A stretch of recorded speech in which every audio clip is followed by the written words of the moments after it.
अस्सलाम वालेकुम जी, अस्सलाम वालेकुम। तो कैसे हैं आप सब लोग?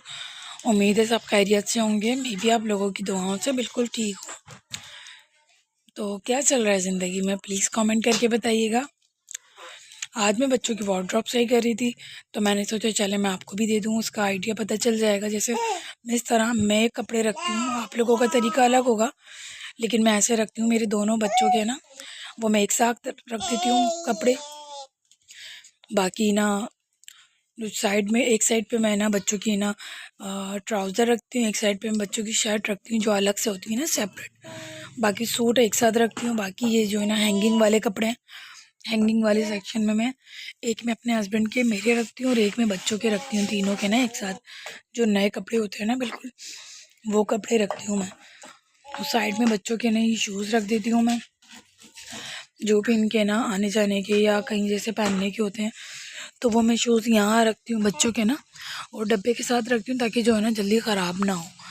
बाकी इधर जो है ना मेरे और मेरे हस्बैंड के दोनों के शूज़ हैं। बाकी तो मैंने, मेरे बहुत सारे हैं, बाकी तो मैंने ऊपर रखे हुए हैं अपने ना, मचान पे रखे हुए हैं, क्योंकि आपको पता है लेडीज़ की तो कितनी होती हैं ना ये चीज़ें।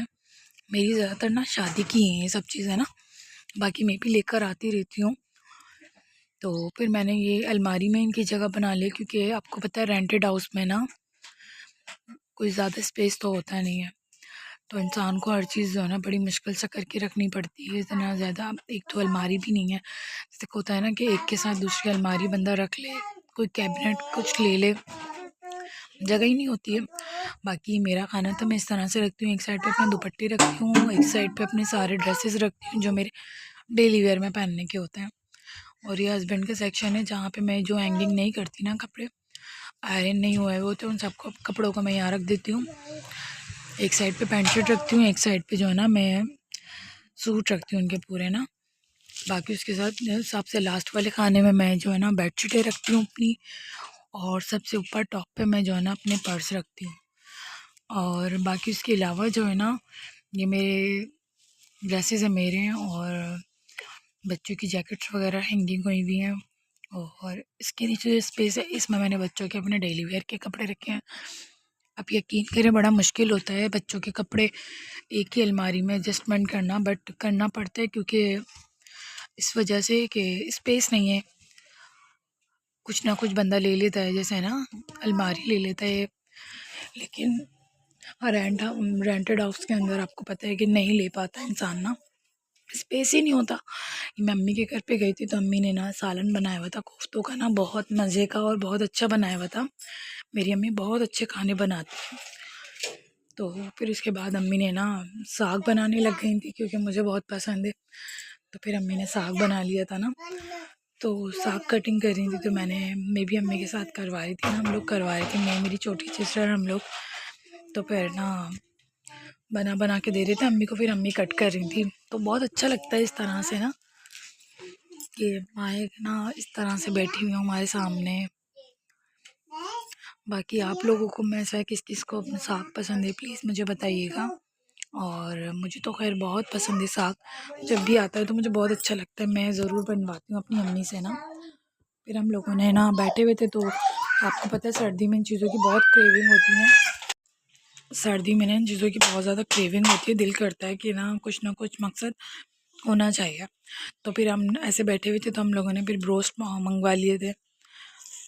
फिर ना इस तरह की ना मकसद दिल करता है कोई फ्राई चीज़ हो या फ्राइज़ बना लो या कोई और चीज़ हो, बहुत अच्छे बने हुए होते हैं ना ये। हम लोगों के यहाँ एक रेस्टोरेंट है बहुत फेमस, वहाँ पे मिलते हैं ना ये। तो फिर हम लोगों ने वहाँ से मंगवा लिया था ये सब।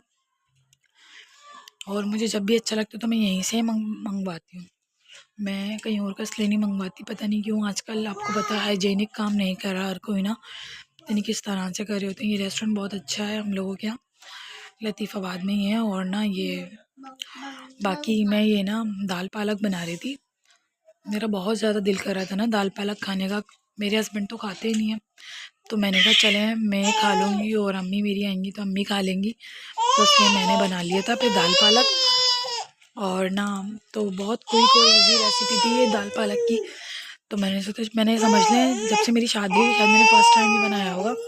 जो बहुत अच्छा लगता है दाल पालक मकसद इस तरह की चीज़ें खाना, लेकिन मेरे हस्बैंड हस्बैंड खाते नहीं ना, तो उसकी वजह से फिर मेरा भी दिल नहीं करता कोई भी मेहनत करने का ना। मैं ये सोचती हूँ मैं अकेले अपने लिए क्या करूँ मैं, क्योंकि बच्चे मेरे खाते नहीं हैं।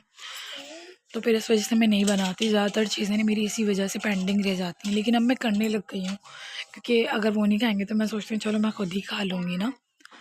तो फिर मैंने दाल पालक बनाया था। तो मैं फिर ना बच्चे जब सो जाते हैं ना मेरे, तो मैं जल्दी जल्दी काम कर लेती हूँ, क्योंकि फिर बच्चे जब सो जाते हैं तो माएँ जो है ना वो स्पाइडरमैन बन जाती हैं कि जल्दी जल्दी बस जो हो सकता है ना सारे काम कर लें हम, सारे काम हमारे फिनिश हो जाएं बच्चों के उठने से पहले पहले। क्योंकि फिर बच्चे उठ जाते हैं ना, ये मुझसे ना रिलेट करेंगी वो सब मदर्स जिनके छोटे बच्चे हैं, कि ऐसा ही होता है ना कि जब बच्चे सो रहे हो जल्दी जल्दी काम कर लो सारे, फिर उसके बाद जो है ना आराम से बच्चों के साथ बैठो। तो मैं तो यही करती हूँ, जब बच्चे सोते हैं तो मैं अपने सारे काम कर लेती हूँ, उनको फ्रेश करके सुला के, और फिर उसके बाद सब काम करती हूँ मैं। तो ये मैं बात दाल पालक बना रही थी। तो बहुत सिंपल और इजी रेसिपी है, बिल्कुल इजी पीजी सा रेसिपी है ये। मैंने दाल को ना अच्छी तरह से वॉश करके इसको मैं गर्म पानी में मैंने भिगो दिया था।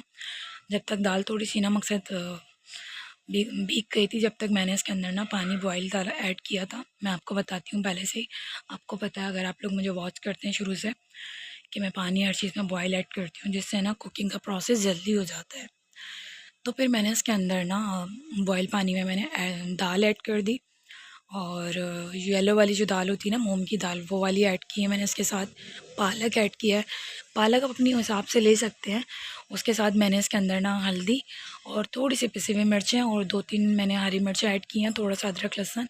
और मैं इसको बस ना पकने रख दूँगी मीडियम टू लो फ्लेम पर ना, जब तक ये खुद ही पक जाएगी, बहुत अच्छी हो जाएगी, ये ब्राउन हो जाएगी। मैं मैं कभी भी ना दाल में जो है ना नमक ऐड नहीं करती हूँ, क्योंकि ना दाल में अगर पहले से नमक ऐड कर देते हैं उसकी वजह से उसका प्रोसेस है मकसद लेट हो जाता है दाल बनने का ना। बन तो जाती है लेकिन बहुत ज़्यादा लेट हो जाती है। मैंने इसको देखा तकरीबन 10 मिनट बाद देखा होगा, 10 से 15 मिनट बाद, तो दाल जो है ना वो इस शक्ल की थी।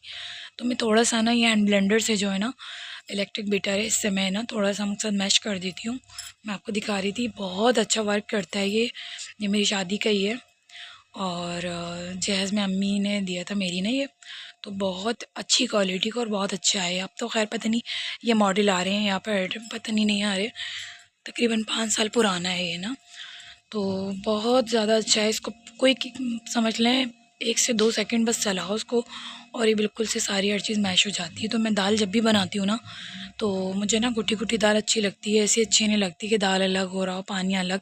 तो मैं इस तरह से ही बनाती हूँ, और थोड़ा सा ना मैं इसके अंदर ये बैटर चला देती हूँ, जिसकी वजह से सब एक साथ हो जाती है। देखो आप कितनी अच्छी लग रही है इसकी शक्ल ना, लुक वाइज बहुत अच्छी लग रही है ये, और खाने में भी इतनी ही यमी और इतनी टेस्टी थी।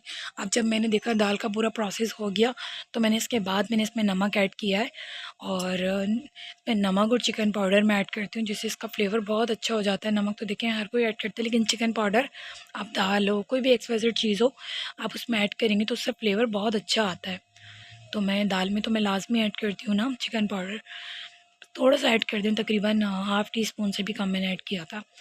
अब ये ऐड करके उसके अंदर मैंने बघार जो है ना वो लहसुन का और ना गोल मिर्चें जो होती हैं ना, पटना मिर्च जिसको कहता है आई थिंक, वो वाली मिर्चें और ज़ीरा इसका लगता है, लेकिन मेरे पास उस वक्त ये अवेलेबल नहीं था दोनों चीज़ें ना, लहसुन और मिर्चें। तो मैंने जैसे इसके अंदर ज़ीरा जो होता है ना उसका बघार लगा दिया था, और ये इतनी अच्छी बनी थी ना, मैंने बघार लगाया उसके बाद जायका भी इतना अच्छा आ रहा था। मैंने देसी घी का तड़का लगाया था इसमें ना, तो बहुत अच्छा फ्लेवर आ रहा था इसका ना। और जैसे अभी ऐड करने के बाद इसके बाद अगर आप दोबारा से खाना चाहते हैं, दोबारा खा सुबह में या रात में दोबारा से खाना चाहते हैं, तो आप अलग से निकाल के दोबारा इसमें तड़का लगाएं, बहुत अच्छा फ्लेवर आया था, बहुत अच्छी बनी थी। कुछ चीज़ें इस तरह की ऐसी होती हैं कभी कभी बनाओ ना बहुत ज़्यादा अच्छी लगती हैं। तो आपको पता है कि मैं हर चीज़ बनाने के बाद उसको शिफ्ट कर देती हूँ दूसरी चीज़ में, मैं उस भगोने में नहीं रखती, और ज़्यादातर मैं खाना ना कढ़ाई में बनाती हूँ, क्योंकि मुझे शुरू से अच्छा लगता है कढ़ाई में खाना बनाना। तो मैं आपको लुक दिखा रही हूँ इसका, इतना यम्मी और इतनी टेस्टी बनी थी। हर चीज़ देखें आप, इसके अंदर कुछ भी नज़र नहीं आ रहा, जैसे पालक अलग से दिख रहा हो या दाल दिख रही हो, इसी बन जाती है बिल्कुल जैसे दलीम बनाते हैं ना, बिल्कुल इस तरह का लुक आता है इसका ना। और अगर आप लोग मेरे कहने पे एक दफ़ा बनाएंगे तो आपको ज़रूर अच्छी लगेगी दाल ना। बहुत सिंपल और क्विक रेसिपी है। तो प्लीज़ मुझे मेरे चैनल को भी सब्सक्राइब कीजिएगा अगर आपको मेरी थोड़ी सी भी मेहनत नज़र आती है, या वो और अच्छा लगता है आपको मुझे देखना मुझे सुनना। तो प्लीज़ मुझे भी सपोर्ट करें। आप लोगों की ना सपोर्ट की है, आप लोगों की बहुत ज़रूरत है मुझे ना। प्लीज़ दुआ में याद रखिएगा। अल्लाह हाफ़िज़।